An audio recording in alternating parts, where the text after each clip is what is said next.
বাংলাদেশে আবারও আলোচনায় জঙ্গিবাদ ইস্যু। সম্প্রতি মালয়েশিয়া ও পাকিস্তানে কিছু বাংলাদেশি নাগরিকের বিরুদ্ধে জঙ্গি সংশ্লিষ্টতার অভিযোগ আনা এবং দেশে ফের মামলা ও গ্রেফতারের ঘটনার পর নতুন করে আলোচনায় এসেছে জঙ্গিবাদ।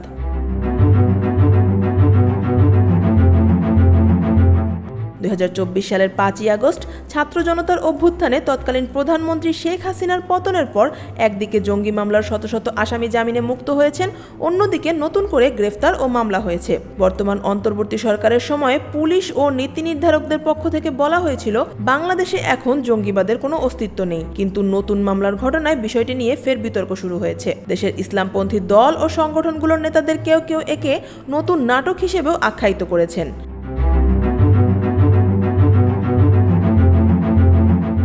ইসলামী আন্দোলন বাংলাদেশের মহাসচিব মাওলানা ইউনুস আহমদ অভিযোগ করেন, অতীতে বিদেশিদের খুশি করতে জঙ্গি নাটক সাজানো হয়েছিল, এখন আবার সেই ধারা শুরু হয়েছে। তিনি বলেন, প্রকৃত দোষীদের আইনের আওতায় আনুন, কিন্তু নিরপরাধদের হয়রানি করবেন না। বাংলাদেশ খেলাফত মজলিসের আমির মাওলানা মামুনুল হক মনে করেন, জিহাদের ভুল ব্যাখ্যা দিয়ে কিছু বিচ্ছিন্ন গোষ্ঠী বিশৃঙ্খলা তৈরি করছে। তবে তিনি দাবি করেন, অনেক ক্ষেত্রে মুসলিম জাগরণ ঠেকাতে ষড়যন্ত্রমূলকভাবে এসব ঘটনা ঘটানো হয়েছে।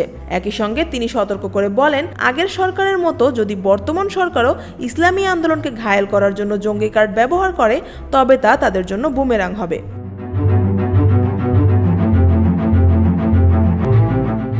জামায়াতে ইসলামীও একই অভিযোগ তুলেছে।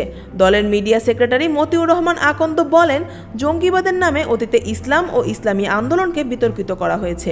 আওয়ামী লীগ সরকারের সময়ে অনেক কিছুতেই জঙ্গি তকমা দেওয়ার একটা প্রবণতা দেখা গেছে বলে আলোচনা রয়েছে। এখন আবার রাষ্ট্রীয় বয়ানে দেশে জঙ্গিবাদের কোনো অবস্থান নেই এবং অতীতের সবকিছু ছিল নাটক, এরকম ব্যাখ্যা করার একটা চেষ্টা অনেকের কাছে লক্ষণীয়।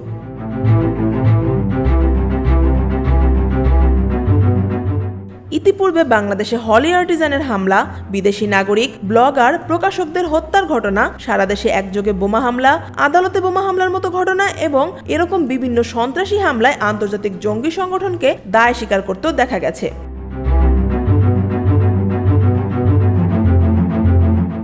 আবার জঙ্গিবাদ বিরোধী অভিযানের নাম করে বেশ কিছু ঘটনায় নাটকীয়তা নিয়েও জনমনে প্রশ্ন তৈরি হয়েছে। অন্যদিকে অনুসন্ধানী সাংবাদিক তাসনিম খলিল বলছেন, বাংলাদেশে আইসিস ও আল কায়দার উপস্থিতির প্রমাণ অতীতে মিলেছে।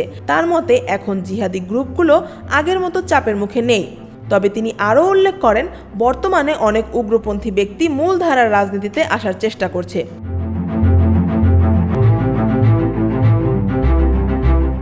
বিশ্লেষকদের মতে সাম্প্রতিক সময়ে বড় কোনো জঙ্গি হামলা না হলেও সামাজিক পরিসরে উগ্রবাদী বক্তব্য ও নারী বিদ্বেষমূলক প্রচারণা বেড়েছে, যা উদ্বেগের কারণ।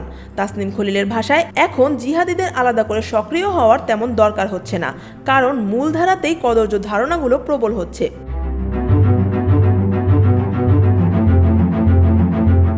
সব মিলিয়ে জঙ্গিবাদ ইস্যুতে সরকারের অবস্থান ও নতুন গ্রেপ্তারের ঘটনায় প্রশ্ন তুলেছে ইসলামপন্থীরা। বিশেষজ্ঞরা মনে করছেন, উগ্রবাদ দমন করতে হলে রাজনৈতিক প্রতিহিংসার পরিবর্তে প্রমাণভিত্তিক কঠোর পদক্ষেপ নেওয়া জরুরি।